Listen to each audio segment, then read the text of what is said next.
असदुद्दीन अवैसी साहब से गुजारिश करता हूँ कि वो तशरीफ़ लाएं, अपनी बात रखें। आपने जेपीसी में अपनी बात ताकत से रखी, पार्लियामेंट में भी रखी। अब असदुद्दीन अवैसी साहब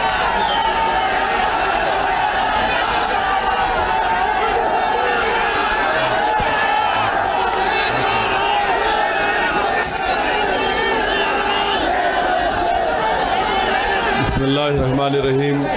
अस्सलामु अलैकुम वरहमतुल्लाहि वबरकातुहू। सदर मोहतरम ऑल इंडिया मुस्लिम पर्सनल हज़रत मौलाना खालिद सैफुल्लाह रहमानी साहब शहनशीन व तशरीफ़ फरमा, कौम और मिल्लत के तंजीमों के ज़िम्मेदारान, मेरे साथी अरकान पार्लिमान, दीगर सियासी पार्टी के ज़िम्मेदार, मोअज़्ज़िज़ हाज़रीन इकराम, बुज़ुर्गान कौम और मिल्लत, मैं सिर्फ आपके सामने ये अर्ज़ करना चाह रहा हूँ कि नरेंद्र मोदी की हुकूमत वक्फ़ बिल को लाकर क़ानून बनाने की जो कोशिशें कर रही है, उनका मकसद एक ही है। वज़ीर आज़म का मकसद एक ही है कि मस्जिद और मंदिर के नाम पर आवाम हमेशा लड़ते रहे, और उस बिल का मकसद ये नहीं है कि वक्फ़ की जायदादों को मजबूत किया जाए। आप ख़ुद अंदाज़ा लगाइए कि हिंदू धर्म के एक बहुत बड़े ज्यूरिस्ट हैं, BK मुखर्जी की किताब में लिखा गया कि हिंदू धर्म में बाय कस्टम बाय यूसेज वो मंदिर की जायदाद बन सकती है। तो नरेंद्र मोदी वक्फ़ के वक्फ़ बाय यूज़र को इस तरह से ख़त्म कर रहे हैं कि अगर कोई डिस्प्यूट होगा या गवर्नमेंट प्रॉपर्टी होगी तो वक्फ़ बाय यूज़र नहीं रहेगा।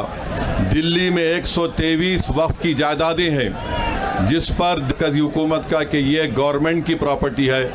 कलेक्टर को इख्तियार देने का मतलब यही है कि कलेक्टर हुकूमत के हक़ में फ़ैसला देगा।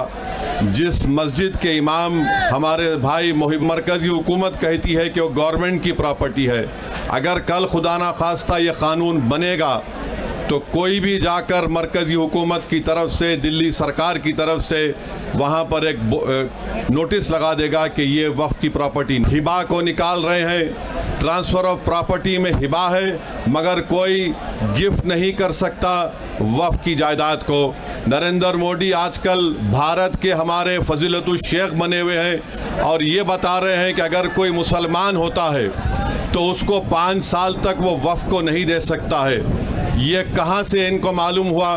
कौन से फ़िक़्ह ये की किताब में लिखा गया? तो इनका मकसद एक ही है कि भारत के मुसलमानों से उनकी सियासी और मजहबी शनाख्त को छीन लिया जाए। मैं आपको छीनना, इवैक्यू प्रॉपर्टीज़ को छीन लेना, ये मकसद नरेंद्र मोदी की हुकूमत का है।